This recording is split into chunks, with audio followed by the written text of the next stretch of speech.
as I was just mentioning, it may have been a free car as opposed as the fact that you didn't actually buy the car, but it turned out really not to be so free after all. I mean, well, any car you get's going to have issues, right? So, first off, it'd been sitting for 7 to 10 years, however long it was. so I think it's set for 7 years, and it wasn't driven, and it had gas in it for 7 years. So anyway, the gas ruined the injectors, and one of the reasons why he parked it was because it was dripping oil all over the exhaust. And anyway, so when I got it, and the tires were rotten on it, so well, first thing I had to do was order tires and get a battery to get it over to the house.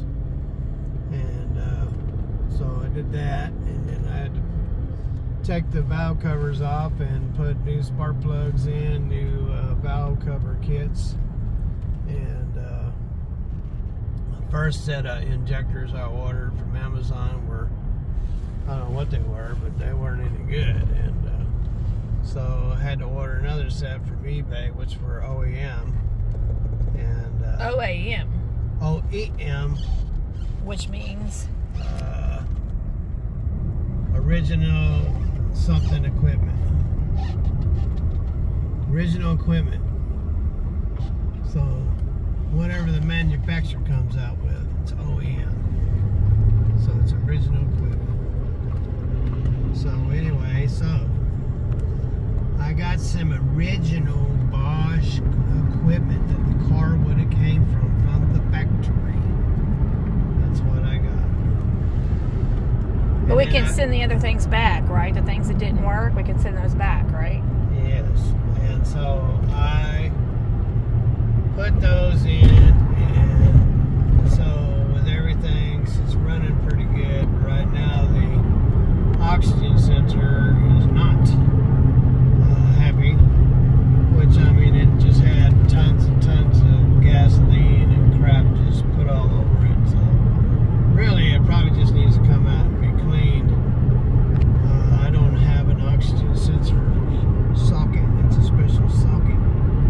So perhaps I'll get one of those and take the oxygen sensor out and clean it. But that's, so I finally got it to the point to where even though Ruthie would never be able to know the difference, but it's not missing or sputtering or kicking or anything like that. She's running perfectly smooth right now. So, and it could use some shocks. I saw that one of the bolts that are holding on to the torque, what do you call it, torsion bar that keeps the car from rocking back and forth. One of the bolts had been snapped off, so one of those need to be replaced. And so the good thing is I'm getting closer and closer from moving away from the motor and going to different things, like these back windows. I got a kit for those, and they have window tracks in it, and so this thing sit out in the sun for all that time it was sitting. So sun had damaged the dash pad up there, and the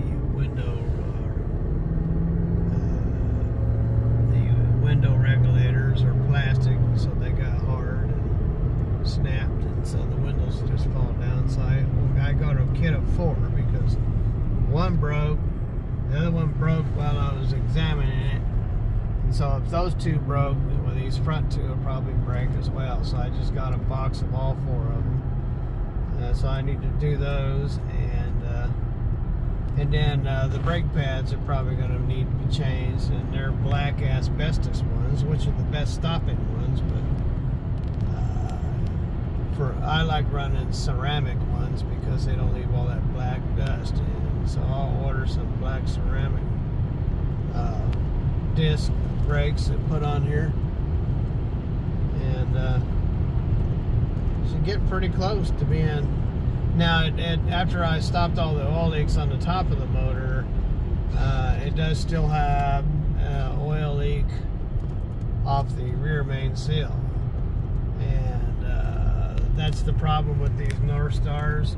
They're beautiful engines when they run right, but you have to take care of them. They have to be worked on. They need gaskets, and because GM decided to put faulty